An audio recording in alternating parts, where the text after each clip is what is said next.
warahmatullahi wabarakatuh. Perkenalkan, nama saya Duyanti. Di sini saya akan membahas tentang buku sejarah Islam.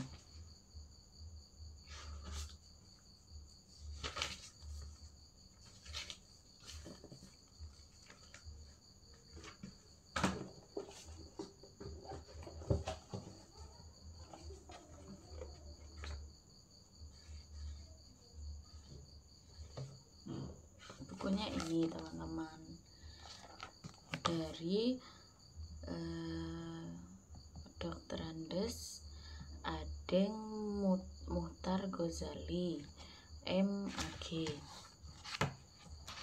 Di sini dibahas beberapa bab.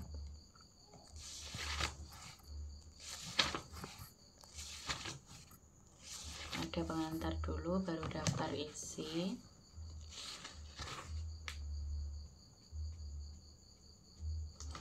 Ada 12 bab.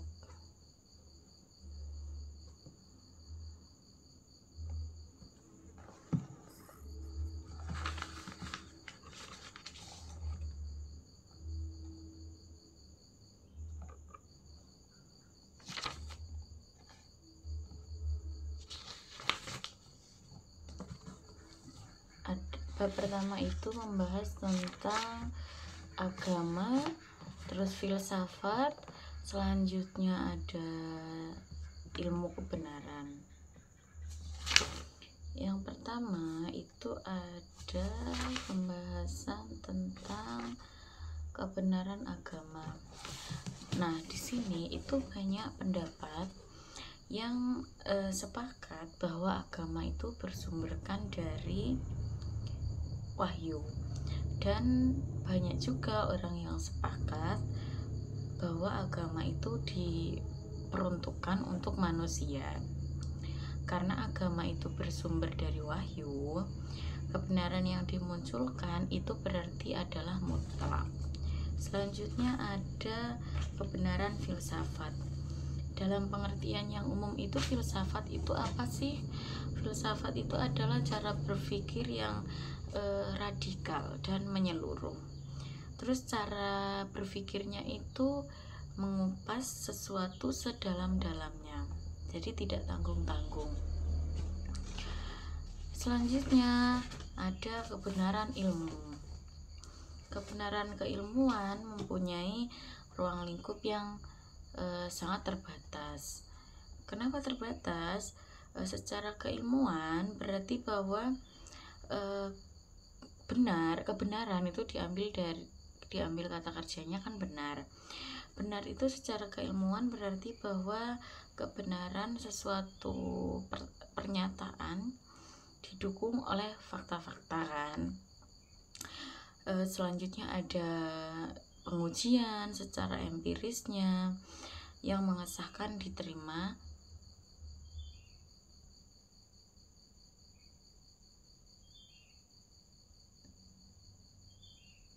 atau tidaknya suatu pernyataan yang dikemukakan dalam rangka kegiatan keilmuan.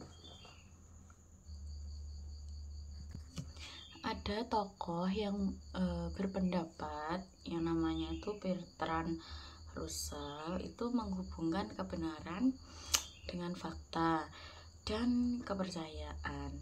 Kebenaran itu merupakan suatu sifat dari kepercayaan dan diturunkan dari kalimat yang menyatakan kepercayaan tersebut.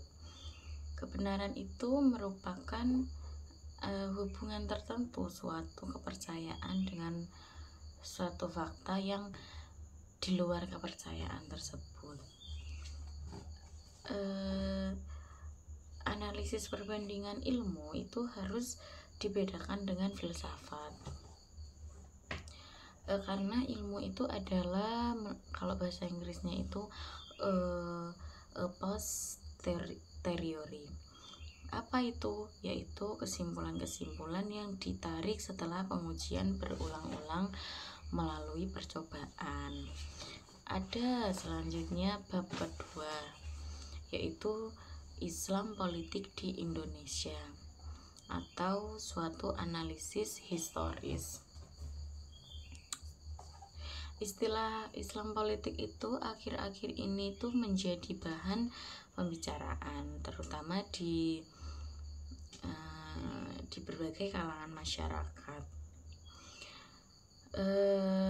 Islam politik itu pada intinya apa sih? Islam politik itu untuk menjelaskan dua kata yang ketika digabung itu memiliki makna penguatan satu sama lain, seperti itu. Yang pertama dibahas dalam bab ini itu ada proses pembentukan Islam politik.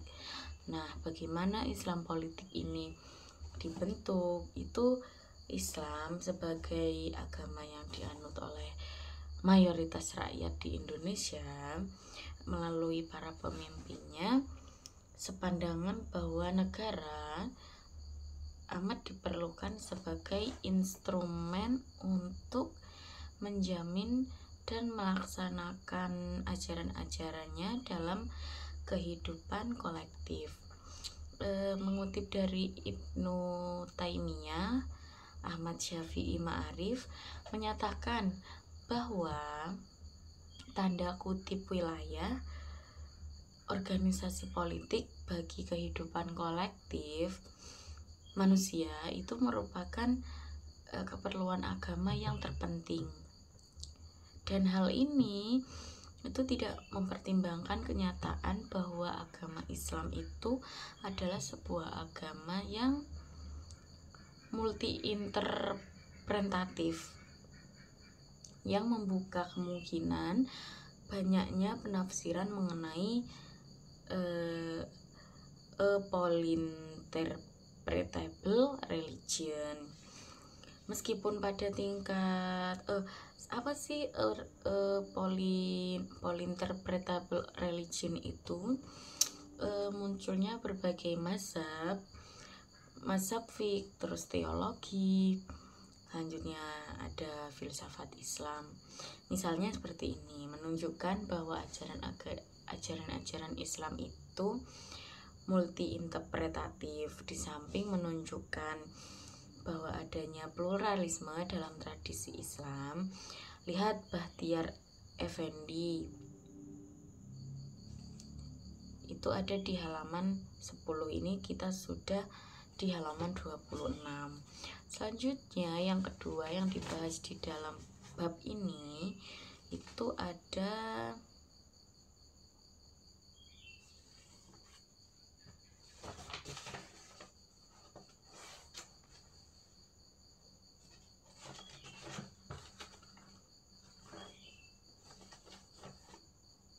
Islam politik, yaitu diantara wacana dan gerakan. Kesadaran bangsa Indonesia untuk berorganisasi secara modern itu mulai tampak di abad ke-19 karena para santri itu banyak yang sekolah di sekolah modern dan mendirikan organisasi dalam skala nasional seperti Syarikat Islam. Syarikat Islam itu tahun berapa? 1905 ya. Terus selanjutnya ada Syarikat Dagang Islam tahun 1911. Terus ada Muhammadiyah, terus Nahdlatul Ulama dan lain-lain. Persaingan antara kaum muslim nasional dan muslim non nasionalis ini tetap mewarnai perpolitikan di Indonesia.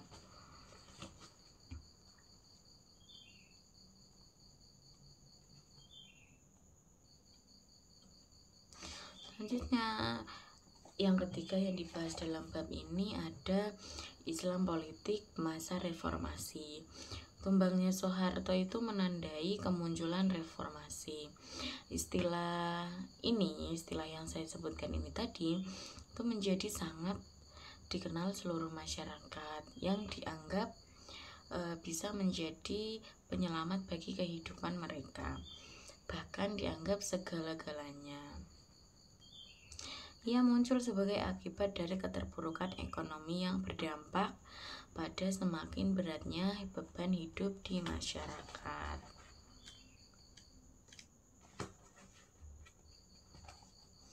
Selanjutnya pada bab selanjutnya itu ada bab ketiga, bagian yang ketiga itu ada dibahas Islam, agama kemanusiaan.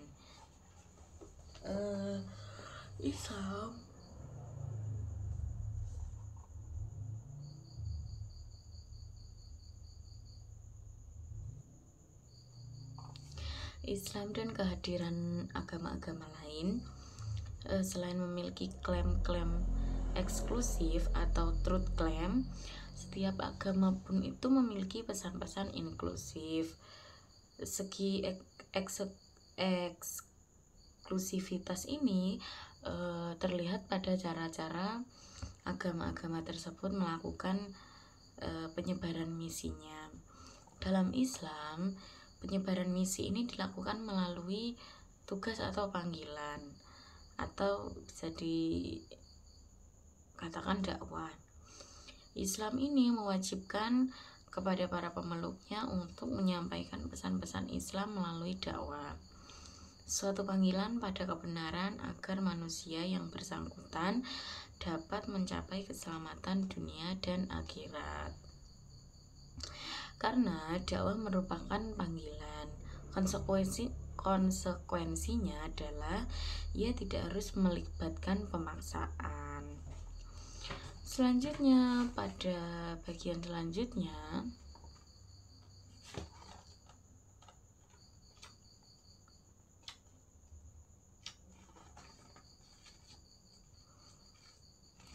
ada dibahas agama di era dewasa ini. Bagaimana sih agama di dewasa ini, tantangannya bagaimana? Yang sering kita hadapi tentang keberagaman agama itu cenderung melihat perbedaannya ketimbang persamaannya. Namun demikian, kecenderungan melihat perbedaan pun tidak perlu disalahkan, karena setiap orang beriman itu senantiasa ingin mencari, terus menggenggam, terus membela kebenaran yang diyakininya berdasarkan apa yang dia ketahui. Sikap demikian ini sangat terpuji selama tidak menimbulkan konflik sosial, tidak menimbulkan situasi sosial yang destruktif itu apa, yang kayak tidak kondusif, seperti itu bisa dimaksud. Secara empiris, suatu kemustahilan jika kita mengidealisasikan munculnya kebenaran tunggal yang tampil dengan format dan bungkus tunggal, lalu ditangkap oleh manusia dengan pemahaman serta keyakinan yang seragam dan tunggal pula. Oleh karena itu, tantangan yang selalu kita hadapi itu antara lain adalah merumuskan langkah konstruktif yang bersifat operasional untuk mendamaikan berbagai agama yang cenderung mendatangkan pertikaian antar manusia dengan mengatasnamakan kebenaran Tuhan. Tantangan lain yang dihadapi oleh pada masa sekarang ini berkaitan dengan munculnya tanda kutip ketidakpercayaan manusia kepada agama formal, yaitu organized religion. Akhir-akhir ini muncul istilah New Age, zaman baru, dan ada usaha meninggalkan agama-agama yang terorganisasi, yang dipandangnya cenderung miskin akan nilai-nilai spiritual dan kemanusiaan. Kemunculan New Age ini itu berawal dari apa? Itu berawal dari penilaiannya bahwa kebangkitan peradaban barat itu kosong dari nilai-nilai spiritualitas dan lepas dari tuntutan tuntutan ajaran-ajaran agama Kristen yang menjadi agama resmi pada saat itu. Karena itu, gerakan New Age berpaling dari agama-agama barat untuk kemudian itu mengarahkan kepada agama-agama timur semisal Hinduisme, Buddhisme, Taoisme, agama asli Amerika, dan lain-lain. Pada bagian selanjutnya, bagian keempat, ada pembumian Al-Quran di Indonesia. Yang dibahas di sini adalah peluang dan tantangannya. Di pendahuluan dibahas bagaimana istilah pembumian, yaitu Al-Quran itu berkaitan dengan upaya untuk memahami dan mengamalkan ajaran Al-Quran sesuai dengan konteks zamannya. Terus gagasan ini menurut Ahmad Syafi'i Ma'arif adalah Al-Quran itu di samping memuat doktrin-doktrin yang bersifat metafisik, juga mengandung nilai-nilai praktis yang dapat dijadikan sebagai pedoman manusia dalam memecahkan problema yang dihadapinya dalam hidup sehari-hari.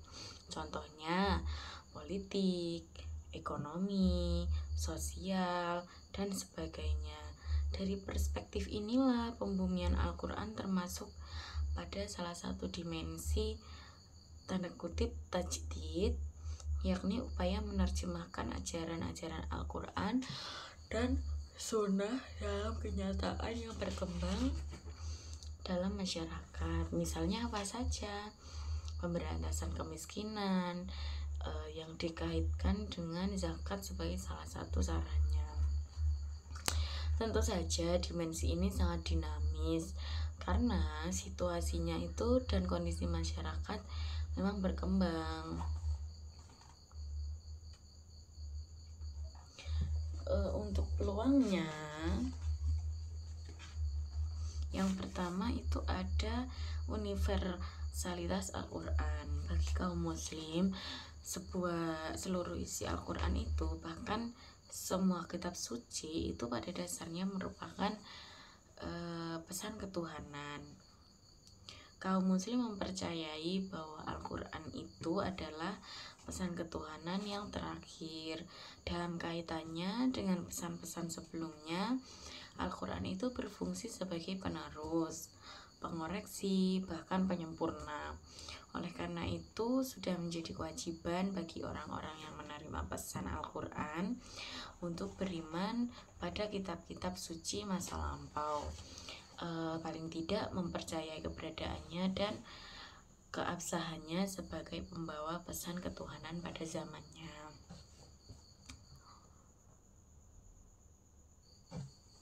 Yang kedua ada religiusitas masyarakat Indonesia. Indonesia itu dikenal dengan bangsa religius dengan agama yang multipolar.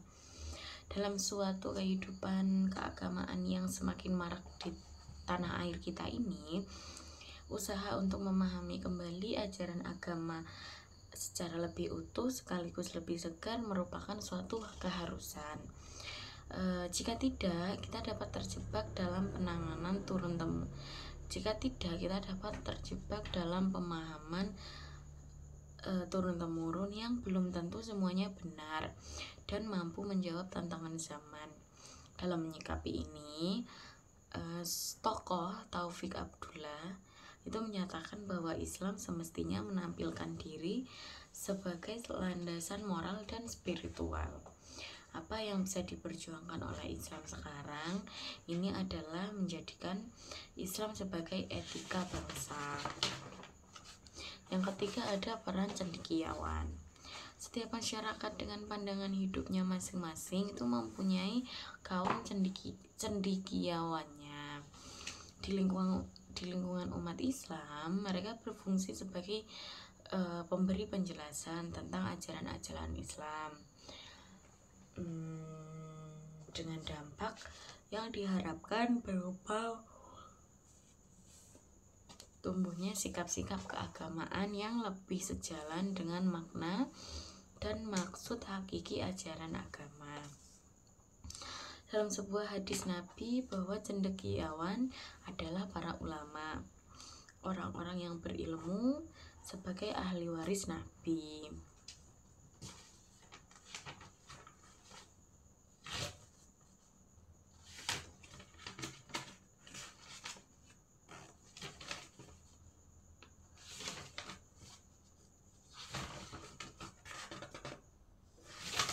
Pada bagian kelima itu ada peradaban Islam awal, dimana ini pada bab ini membahas tentang kajian kehidupan sosial, terus ekonominya, dan politik pada masa Khulafaur Rasyidin. Ini ada kaitannya dengan apa yang saya bahas di dinasti Umayyah.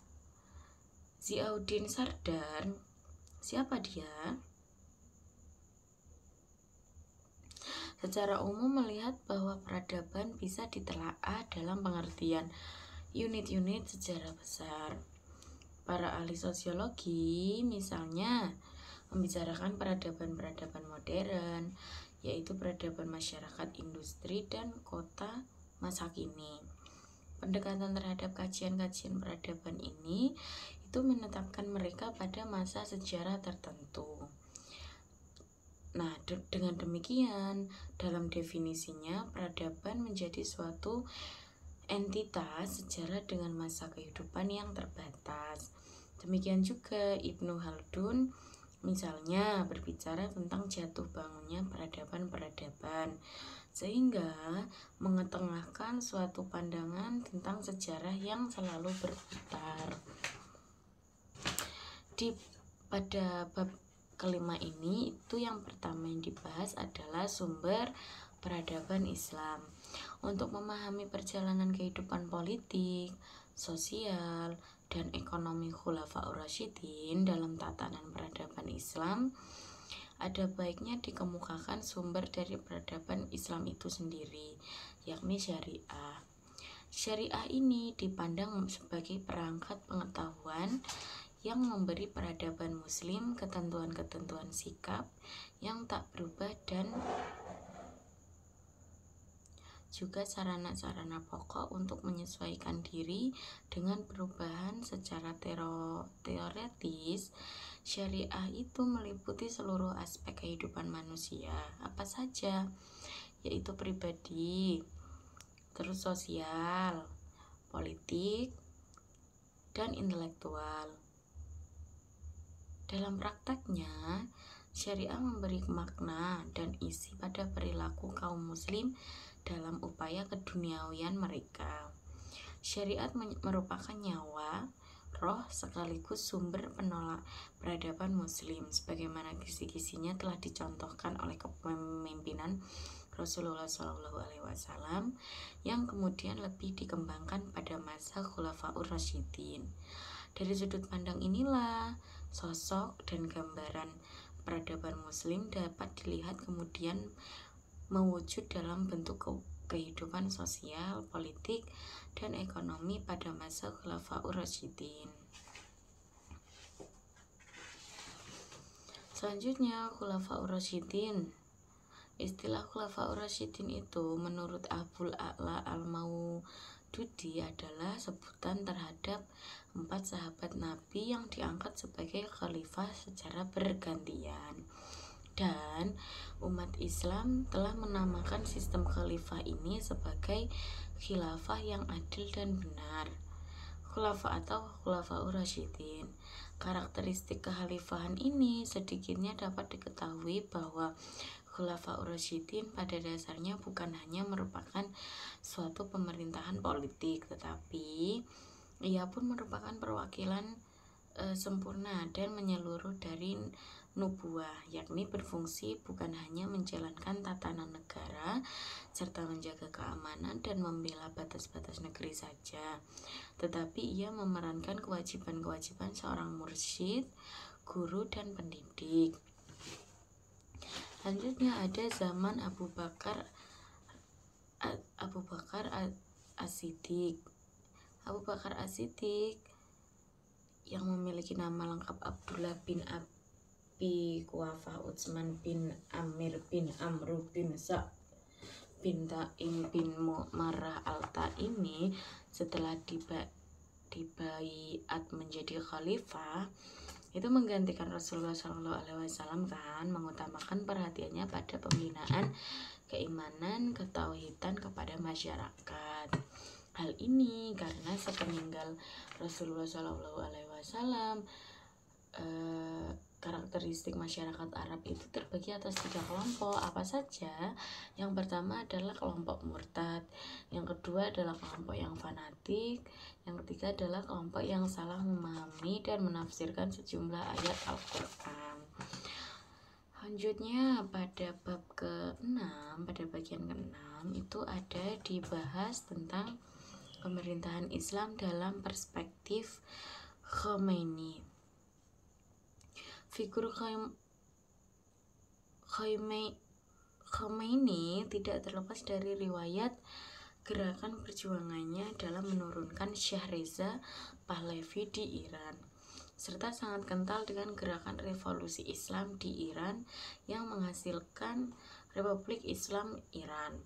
Dalam bab ini, penulis mencoba memahami dasar dan pemikiran teologis tentang pemerintahan, yaitu politik dan negara dalam Syiah, termasuk di dalamnya fungsi imam, wilayah faqih, serta sosok Khomeini sebagai politikus sekaligus pemimpin spiritual, serta situasi kultural dan politik yang mengitarinya.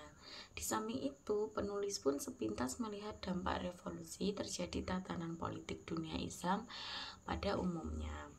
Yang pertama adalah dasar teologis Syiah tentang politik dan negara. Dalam Islam, negara merupakan perwujudan agama secara politik. Oleh karena itu, Muhammad bukan hanya sekedar seorang pendiri agama, tetapi juga seorang ahli politik dan strategi. Islam sebagai strategi politik juga merupakan pengabsahan atas negara ketuhanan secara politik. Sebagai negara muslim, Iran dihadapkan pada persoalan bagaimana bentuk konkret dari pemerintahan Islam. Tentu terlebih dahulu kita harus melihat ide atau dasar-dasar teologi gagasan negara atau pemerintahan Islam dalam perspektif Syiah.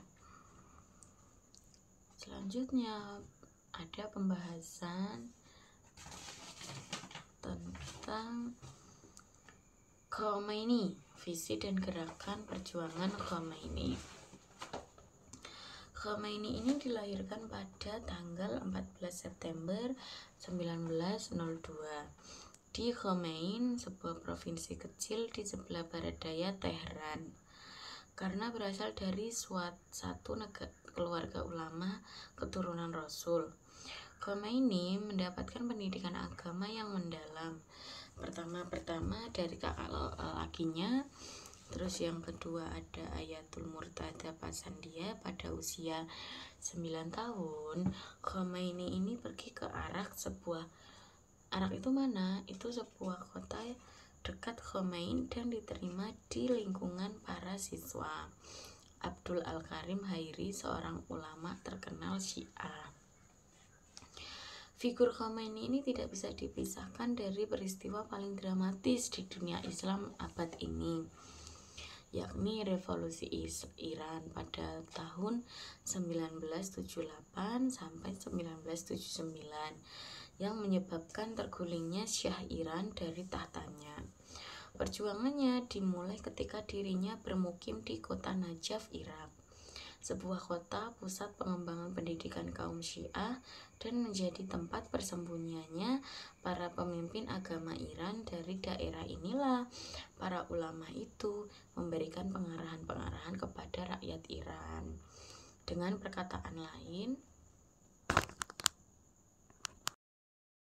perkenalkan nama saya Duyanti.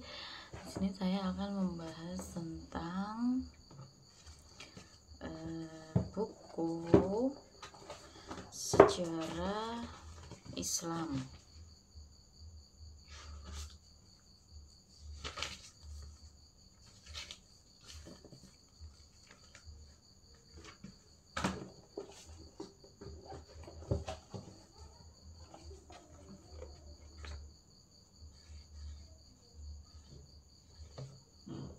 Bukunya ini teman-teman, dari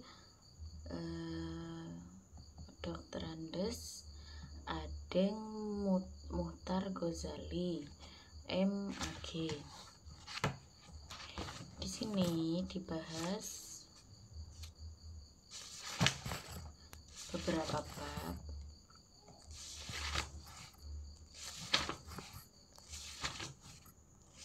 Ada pengantar dulu, baru daftar isi.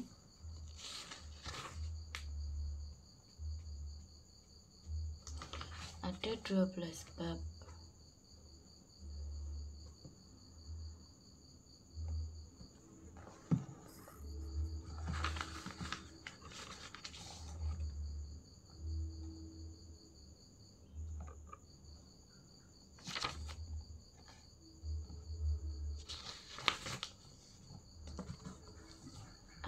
Bab pertama itu membahas tentang agama, terus filsafat, selanjutnya ada ilmu kebenaran. Yang pertama itu ada pembahasan tentang kebenaran agama. Nah, di sini itu banyak pendapat yang sepakat bahwa agama itu bersumberkan dari wahyu, dan banyak juga orang yang sepakat bahwa agama itu diperuntukkan untuk manusia. Karena agama itu bersumber dari wahyu, kebenaran yang dimunculkan itu berarti adalah mutlak. Selanjutnya ada kebenaran filsafat.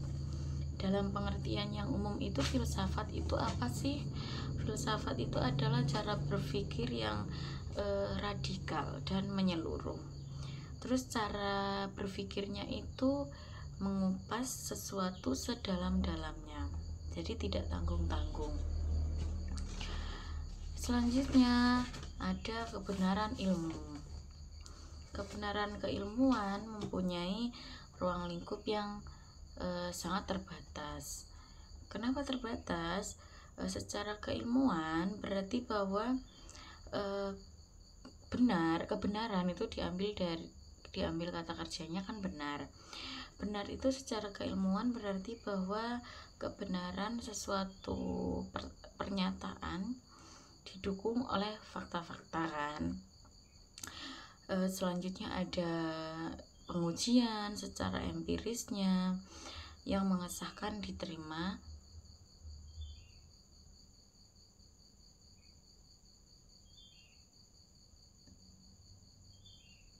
atau tidaknya suatu pernyataan yang dikemukakan dalam rangka kegiatan keilmuan.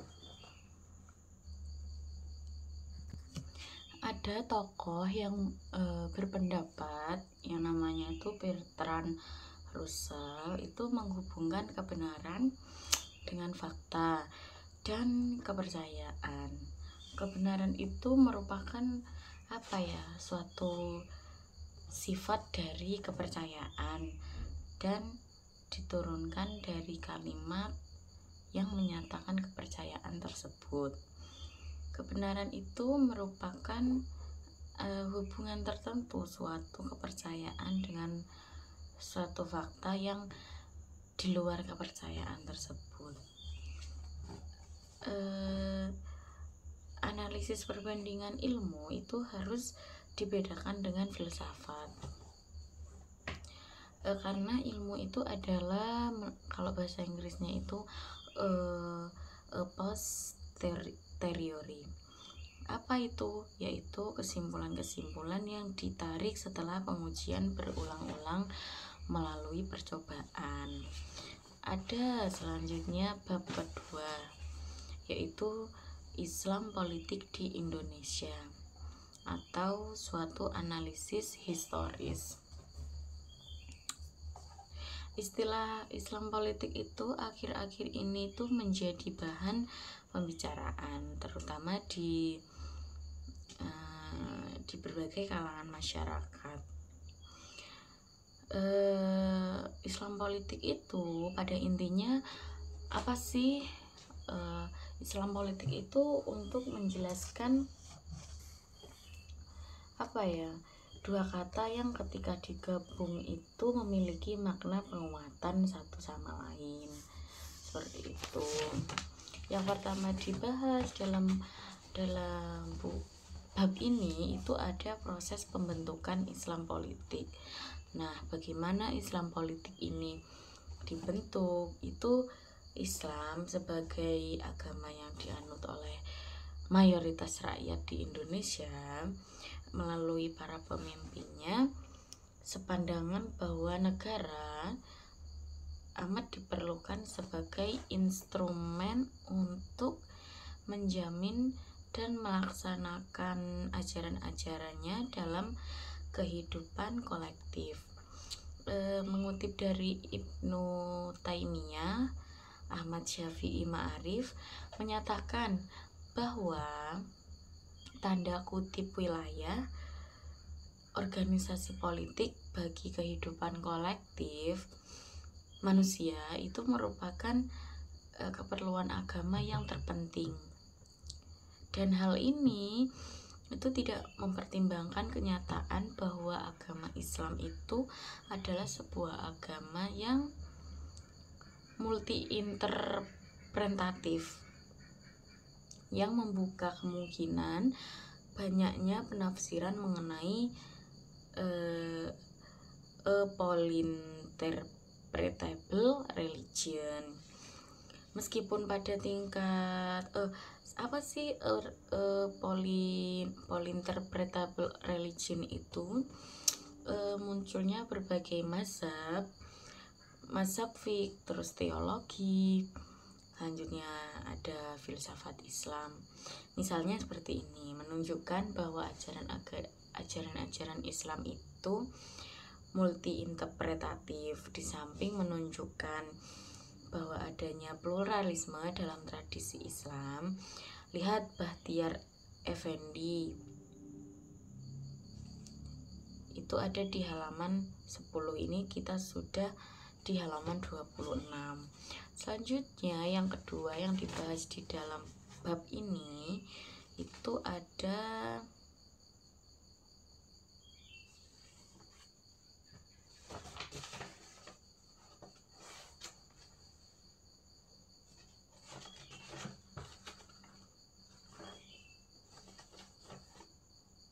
Islam politik, yaitu diantara wacana dan gerakan.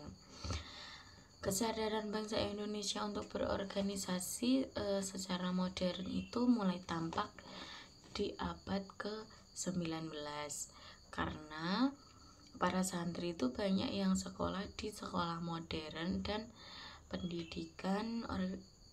mendirikan organisasi dalam skala nasional seperti Syarikat Islam. Syarikat Islam itu tahun berapa? 1905 ya. Terus selanjutnya ada Syarikat Dagang Islam tahun 1911. Terus ada Muhammadiyah, terus Nahdlatul Ulama dan lain-lain.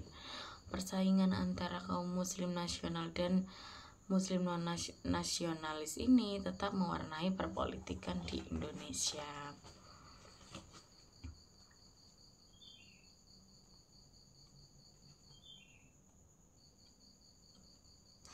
Selanjutnya yang ketiga yang dibahas dalam bab ini ada Islam politik masa reformasi.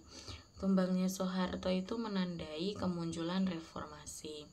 Istilah yang saya sebutkan ini tadi itu menjadi sangat dikenal seluruh masyarakat yang dianggap bisa menjadi penyelamat bagi kehidupan mereka, bahkan dianggap segala-galanya.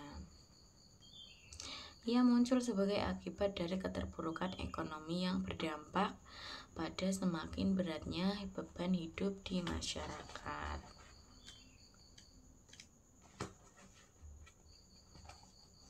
Selanjutnya pada bab selanjutnya itu ada bab ketiga, bagian yang ketiga itu ada dibahas Islam agama kemanusiaan.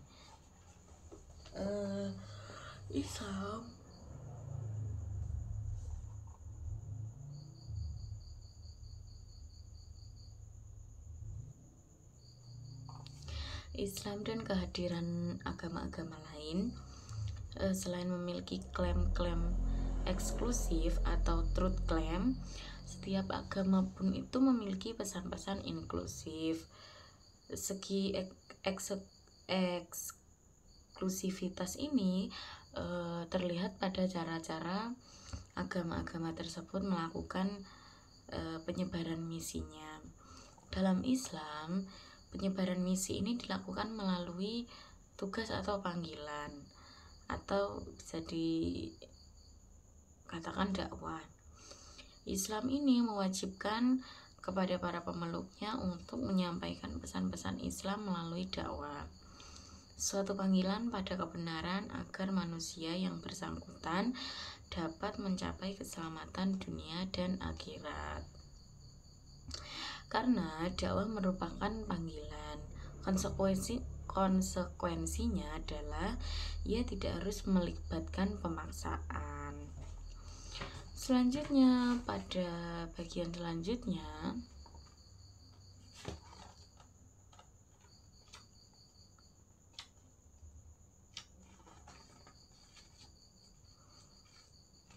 ada dibahas agama di era dewasa ini. Bagaimana sih agama di dewasa ini, tantangannya bagaimana? Yang sering kita hadapi tentang keberagaman agama itu cenderung melihat perbedaannya ketimbang persamaannya. Namun demikian, kecenderungan melihat perbedaan pun tidak perlu disalahkan, karena setiap orang beriman itu senantiasa ingin mencari, terus menggenggam, terus membela kebenaran yang diyakininya berdasarkan apa yang dia ketahui. Sikap demikian ini sangat terpuji selama tidak menimbulkan konflik sosial, tidak menimbulkan situasi sosial yang destruktif itu apa, yang kayak tidak kondusif, seperti itu bisa dimaksud. Secara empiris, suatu kemustahilan jika kita mengidealisasikan munculnya kebenaran tunggal yang tampil dengan format dan bungkus tunggal, lalu ditangkap oleh manusia dengan pemahaman serta keyakinan yang seragam dan tunggal pula. Oleh karena itu, tantangan yang selalu kita hadapi itu antara lain adalah merumuskan langkah konstruktif yang bersifat operasional untuk mendamaikan berbagai agama yang cenderung mendatangkan pertikaian antar manusia dengan mengatasnamakan kebenaran Tuhan. Tantangan lain yang dihadapi oleh pada masa sekarang ini berkaitan dengan munculnya tanda kutip ketidakpercayaan manusia kepada agama formal, yaitu organized religion. Akhir-akhir ini muncul istilah New Age, zaman baru, dan ada usaha meninggalkan agama-agama yang terorganisasi, yang dipandangnya cenderung miskin akan nilai-nilai spiritual dan kemanusiaan. Kemunculan New Age ini itu berawal dari apa? Itu berawal dari penilaiannya bahwa kebangkitan peradaban barat itu kosong dari nilai-nilai spiritualitas dan lepas dari tuntutan ajaran agama Kristen yang menjadi agama resmi pada saat itu. Karena itu, gerakan New Age berpaling dari agama-agama barat untuk kemudian itu mengarahkan kepada agama-agama timur, semisal Hinduisme, Buddhisme, Taoisme, agama asli Amerika, dan lain-lain. Pada bagian selanjutnya, bagian keempat, ada pembumian Al-Quran di Indonesia. Yang dibahas di sini adalah peluang dan tantangannya. Di pendahuluan dibahas bagaimana istilah pembumian, yaitu Al-Quran itu berkaitan dengan upaya untuk memahami dan mengamalkan ajaran Al-Quran sesuai dengan konteks zamannya. Terus gagasan ini menurut Ahmad Syafi'i Ma'arif adalah Al-Quran itu di samping memuat doktrin-doktrin yang bersifat metafisik, juga mengandung nilai-nilai praktis yang dapat dijadikan sebagai pedoman manusia dalam memecahkan problema yang dihadapinya dalam hidup sehari-hari. Contohnya politik, ekonomi, sosial, dan sebagainya. Dari perspektif inilah pembumian Al-Quran termasuk pada salah satu dimensi tanda kutip tajdid, yakni upaya menerjemahkan ajaran-ajaran Al-Quran dan sunnah dalam kenyataan yang berkembang dalam masyarakat. Misalnya apa saja? Pemberantasan kemiskinan yang dikaitkan dengan zakat sebagai salah satu sarannya. Tentu saja dimensi ini sangat dinamis karena situasinya itu dan kondisi masyarakat memang berkembang. Untuk peluangnya, yang pertama itu ada universalitas Al-Quran bagi kaum muslim. Seluruh isi Al-Quran itu, bahkan semua kitab suci itu pada dasarnya merupakan pesan ketuhanan. Kaum muslim mempercayai bahwa Al-Quran itu adalah pesan ketuhanan yang terakhir. Dalam kaitannya dengan pesan-pesan sebelumnya, Al-Quran itu berfungsi sebagai penerus, pengoreksi, bahkan penyempurna. Oleh karena itu, sudah menjadi kewajiban bagi orang-orang yang menerima pesan Al-Quran untuk beriman pada kitab-kitab suci masa lampau. Paling tidak mempercayai keberadaannya dan keabsahannya sebagai pembawa pesan ketuhanan pada zamannya.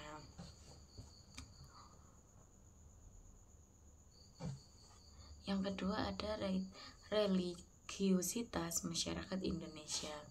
Indonesia itu dikenal dengan bangsa religius dengan agama yang multipolar. Dalam suatu kehidupan keagamaan yang semakin marak di tanah air kita ini, usaha untuk memahami kembali ajaran agama secara lebih utuh sekaligus lebih segar merupakan suatu keharusan. Jika tidak, kita dapat terjebak dalam penanganan Jika tidak, kita dapat terjebak dalam pemahaman turun-temurun yang belum tentu semuanya benar dan mampu menjawab tantangan zaman. Dalam menyikapi ini, tokoh Taufik Abdullah itu menyatakan bahwa Islam semestinya menampilkan diri sebagai landasan moral dan spiritual. Apa yang bisa diperjuangkan oleh Islam sekarang ini adalah menjadikan Islam sebagai etika bangsa.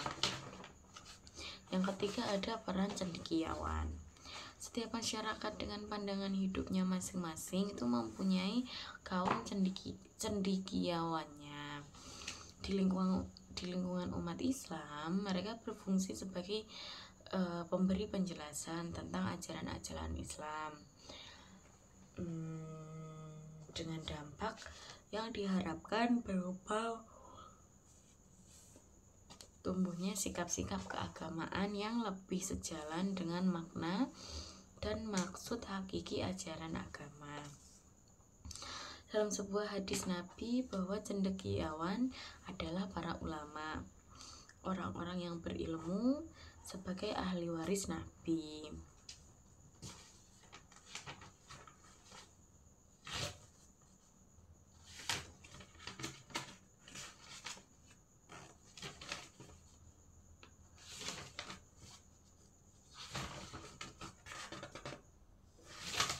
Pada bagian kelima itu ada peradaban Islam awal, dimana pada bab ini membahas tentang kajian kehidupan sosial, terus ekonominya, dan politik pada masa Khulafaur Rasyidin. Ini ada kaitannya dengan apa yang saya bahas di dinasti Umayyah. Ziauddin Sardar, siapa dia? Secara umum melihat bahwa peradaban bisa ditelaah dalam pengertian unit-unit sejarah besar. Para ahli sosiologi misalnya membicarakan peradaban-peradaban modern, yaitu peradaban masyarakat industri dan kota masa kini. Pendekatan terhadap kajian-kajian peradaban ini itu menetapkan mereka pada masa sejarah tertentu. Nah, dengan demikian, dalam definisinya, peradaban menjadi suatu entitas sejarah dengan masa kehidupan yang terbatas. Demikian juga Ibnu Khaldun misalnya berbicara tentang jatuh bangunnya peradaban-peradaban, sehingga mengetengahkan suatu pandangan tentang sejarah yang selalu berputar. Pada bab kelima ini, itu yang pertama yang dibahas adalah sumber peradaban Islam. Untuk memahami perjalanan kehidupan politik, sosial, dan ekonomi Khulafaur Rasyidin dalam tatanan peradaban Islam, ada baiknya dikemukakan sumber dari peradaban Islam itu sendiri, yakni syariah. Syariah ini dipandang sebagai perangkat pengetahuan yang memberi peradaban muslim ketentuan-ketentuan sikap yang tak berubah dan juga sarana-sarana pokok untuk menyesuaikan diri dengan perubahan secara teoretis. Syariah itu meliputi seluruh aspek kehidupan manusia, apa saja, yaitu pribadi, terus sosial, politik, dan intelektual. Dalam prakteknya, syariah memberi makna dan isi pada perilaku kaum muslim dalam upaya keduniawian mereka. Syariat merupakan nyawa, roh sekaligus sumber penolak peradaban muslim, sebagaimana kisi-kisinya telah dicontohkan oleh kepemimpinan Rasulullah SAW yang kemudian lebih dikembangkan pada masa Khulafaur Rasyidin. Dari sudut pandang inilah sosok dan gambaran peradaban muslim dapat dilihat kemudian mewujud dalam bentuk kehidupan sosial, politik, dan ekonomi pada masa Khulafaur Rasyidin. Selanjutnya, Khulafaur Rasyidin. Istilah Khulafaur Rasyidin itu menurut Abul A'la Al-Maududi adalah sebutan terhadap 4 sahabat Nabi yang diangkat sebagai khalifah secara bergantian. Dan umat Islam telah menamakan sistem khalifah ini sebagai khilafah yang adil dan benar, khulafah atau khulafaur rasyidin. Karakteristik kekhalifahan ini sedikitnya dapat diketahui bahwa Khulafaur Rasyidin pada dasarnya bukan hanya merupakan suatu pemerintahan politik, tetapi ia pun merupakan perwakilan sempurna dan menyeluruh dari nubuah, yakni berfungsi bukan hanya menjalankan tatanan negara serta menjaga keamanan dan membela batas-batas negeri saja, tetapi ia memerankan kewajiban-kewajiban seorang mursyid, guru, dan pendidik. Selanjutnya ada zaman Abu Bakar As-Siddiq. Abu Bakar As-Siddiq yang memiliki nama lengkap Abdullah bin Abi Quhafah Utsman bin Amir bin Amru bin Sa'd bin Taim bin Marah al-Taimi, setelah dibaiat menjadi khalifah, itu menggantikan Rasulullah SAW mengutamakan perhatiannya pada pembinaan keimanan, ketauhidan kepada masyarakat. Hal ini karena sepeninggal Rasulullah SAW, karakteristik masyarakat Arab itu terbagi atas 3 kelompok. Apa saja? Yang pertama adalah kelompok murtad, yang kedua adalah kelompok yang fanatik, yang ketiga adalah kelompok yang salah memahami dan menafsirkan sejumlah ayat Al-Quran. Selanjutnya pada bab ke-6, pada bagian ke-6 itu ada dibahas tentang pemerintahan Islam dalam perspektif Khomeini. Figur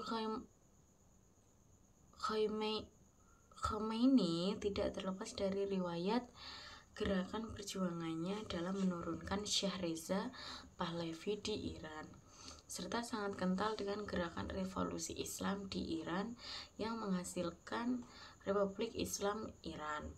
Dalam bab ini, penulis mencoba memahami dasar dan pemikiran teologis tentang pemerintahan, yaitu politik dan negara dalam Syiah, termasuk di dalamnya fungsi imam, wilayah faqih, serta sosok Khomeini sebagai politikus sekaligus pemimpin spiritual, serta situasi kultural dan politik yang mengitarinya. Di samping itu, penulis pun sepintas melihat dampak revolusi terjadi tatanan politik dunia Islam pada umumnya. Yang pertama adalah dasar teologis Syiah tentang politik dan negara. Dalam Islam, negara merupakan perwujudan agama secara politik. Oleh karena itu, Muhammad bukan hanya sekedar seorang pendiri agama, tetapi juga seorang ahli politik dan strategi. Islam sebagai strategi politik juga merupakan pengabsahan atas negara ketuhanan secara politik. Sebagai negara muslim, Iran dihadapkan pada persoalan bagaimana bentuk konkret dari pemerintahan Islam. Tentu terlebih dahulu kita harus melihat ide atau dasar-dasar teologi gagasan negara atau pemerintahan Islam dalam perspektif Syiah. Selanjutnya ada pembahasan tentang Khomeini, visi dan gerakan perjuangan Khomeini. Khomeini ini dilahirkan pada tanggal 14 September 1902 di Khomein, sebuah provinsi kecil di sebelah barat daya Teheran. Karena berasal dari satu keluarga ulama keturunan Rasul, Khomeini mendapatkan pendidikan agama yang mendalam. Pertama dari kakak lakinya, terus yang kedua ada Ayatul Murtada Pasandia pada usia 9 tahun. Khomeini ini pergi ke Arak. Arak itu mana? Itu sebuah kota dekat Khomein dan diterima di lingkungan para siswa Abdul Al-Karim Hairi, seorang ulama terkenal Syiah. Figur Khomeini ini tidak bisa dipisahkan dari peristiwa paling dramatis di dunia Islam abad ini, yakni revolusi Iran pada tahun 1978 sampai 1979 yang menyebabkan tergulingnya Syah Iran dari tahtanya. Perjuangannya dimulai ketika dirinya bermukim di kota Najaf, Irak, sebuah kota pusat pengembangan pendidikan kaum Syiah dan menjadi tempat persembunyiannya para pemimpin agama Iran. Dari daerah inilah para ulama itu memberikan pengarahan-pengarahan kepada rakyat Iran. Dengan perkataan lain, perkenalkan nama saya Duyanti. Di sini saya akan membahas tentang buku sejarah Islam.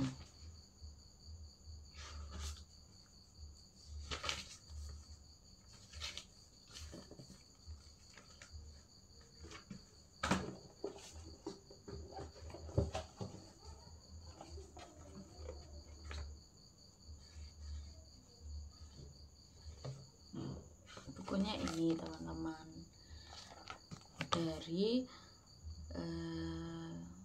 Dr. Andes Adeng Muhtar Ghazali, MAG. Di sini dibahas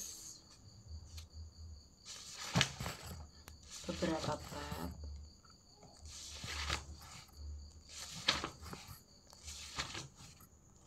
Ada pengantar dulu, baru daftar isi.